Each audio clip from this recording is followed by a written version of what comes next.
Hi guys! Hi everyone! Good afternoon! This is Manay Gina and welcome back sa aking YouTube channel.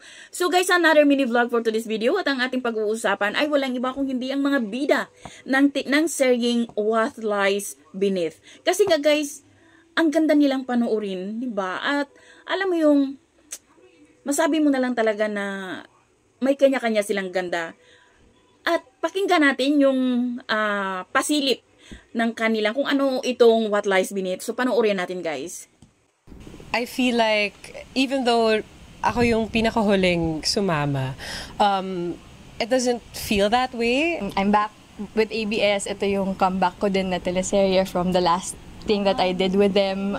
It's my first time working with all of these girls. Hindi, totoo lang. Nung nalaman ko na ito yung casting talaga, lahat laban. Lumalaban kami lahat. Laban lahat. Walang nagpapabaya. Lahat. Yeah. Yes. Tapos hindi lang trauma. Like may tinatago kami, may secrets kami isa-isa. Tapos lahat kami, kahit magbabarkada kami, hindi namin nire-reveal sa isa't isa.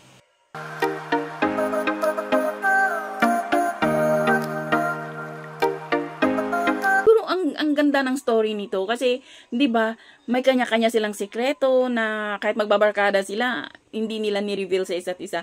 So nakaka-excite kung ano talaga yung story nitong What Lies Beneath. At titingnan natin kung anong atake ang gagawin dito ni Kyla. Alam naman natin kung gaano din kagaling itong si Kyla. Napanood na natin dyan sa Incognito. At of course, itong tatlo si Charlie at saka si Janila. Alam natin na lahat sila magagaling. So guys, abangan na lang natin at panoorin. So, yun lang. Thank you for watching. Bye!